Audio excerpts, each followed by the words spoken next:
शिवसेनेच्या उपनेत्या सुषमा अंधारे आपल्यासोबत आहेत। ताई, राज्याचे उपमुख्यमंत्री आणि गृहमंत्री देवेंद्र फडणवीस यांच्या कार्यालयाबाहेर एक महिला येते, तिथे तोडफोड होते, त्याचा व्हिडिओ होतो।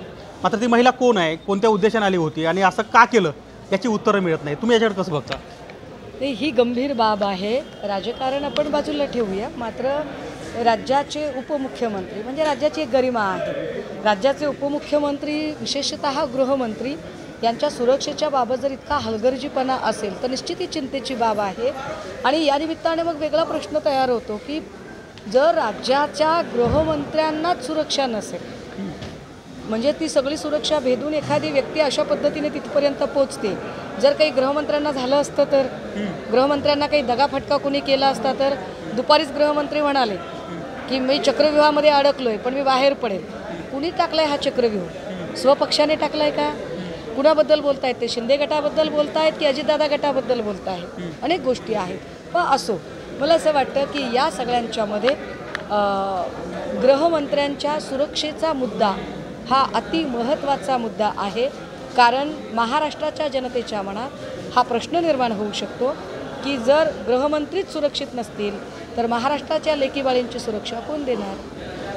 तर एक चित्रपट परत येतोय काही दिवसावरती, त्याचं प्रदर्शन आहे। या संदर्भात आपण आधी भाष्य केलं आहे। नेमकं काय असणार आहे या चित्रपटामध्ये? त्यातल्या घटनाक्रमाविषयी बोलताना आपण सांगितले काही घटना मागे पुढे होत आहेत, काय होतं नेमकं? लक्षात घ्या, धर्मवीर आनंद दिघे यांच्याबद्दल माझ्या मनात कमालीचा आदर आहे, परंतु धर्मवीर आनंद दिघे यांचं नाव वापरून स्वतःच्या मतांची बेगमी करणारे लोक, ज्यांना आनंद दिघेंच्या मठाचं पावित्र्यही अजिबात राखता आलं नाही, त्या मठामध्ये ज्यांनी दारू पिऊन धिंगाणा घातला, अशा लोकांनी मताच्या बेगमीसाठी एक थुकरट चित्रपट काढायचा आणि त्या थुकरट चित्रपटामध्ये स्वतःच्या गद्दारीचं उदात्तीकरण करण्यासाठी कपोलकल्पित कथा रचायच्या।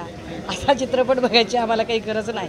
हे कपोलकल्पित म्हणून तुम्हाला फक्त एक नमुन्यादाखल सांगते की एकनाथ शिंदे साहेबांनी जे करोडो रुपये खर्च केले त्याच्यातले 6 मिनिट त्यांनी माझ्यावर खर्च केले असं मला कळलं।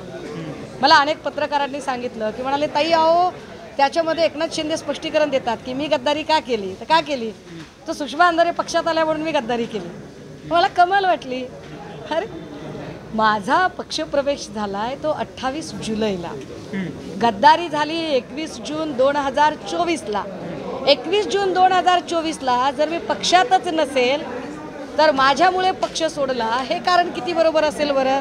त्यामुळे ह्या ज्या सगळ्या थुकरट कथा आहेत प्रवीण तरडेंनी केलेल्या, आणि प्रवीण तरडेकडून मला काही फार अभिजात कलेची वगैरे काही अपेक्षाच नाही आहे, कारण अशा पद्धतीने ही कलेशी बैमानी नाही का? पण तो कलाकार आहे। अरे तो कलाकार आहे, मग कशाला? ठीक आहे, मग त्यांनी मान्य करावं। ठीक आहे, जर प्रवीण तरडे कलाकार आहे ना, ओके, कन्सिडर, आदर करूया। मग प्रवीण तरडेने प्रेस घेऊन सांगावं की धर्मवीर आनंद दिघे यांच्या नावाने जो चित्रपट बनवलेला आहे त्याच्या सत्यता काहीच नाही आहे, कपोलकल्पित एक मीथ आहे आणि एक अशीच काल्पनिक कथा आम्ही रंगवलेली आहे। हरकत नाही, कारण हे क्लिअर आहे ना की 21 जूनचा प्रवेश, 21 जूनची गद्दारी आणि 28 जुलैचा प्रवेश, काय कशाला मिळ लागत नाही। म्हणजे तुम्ही कपोलकल्पित करताय। तर आनंद दिघे साहेबांच्या नावाने असं काही खपवू नका, हे थुकरट चाळे बंद झाले पाहिजेत। आमची एकनाथ शिंदे साहेबांना विनंती असेल, साहेब लोकांची मतं मिळवायची आहेत तर बहिणींवर बेगडी प्रेमही दाखवू नका आणि थुकरट चित्रपट काढून लोकांच्या कष्टाचे पैसे स्वतःच्या जाहिरातीसाठी उधळूही नका।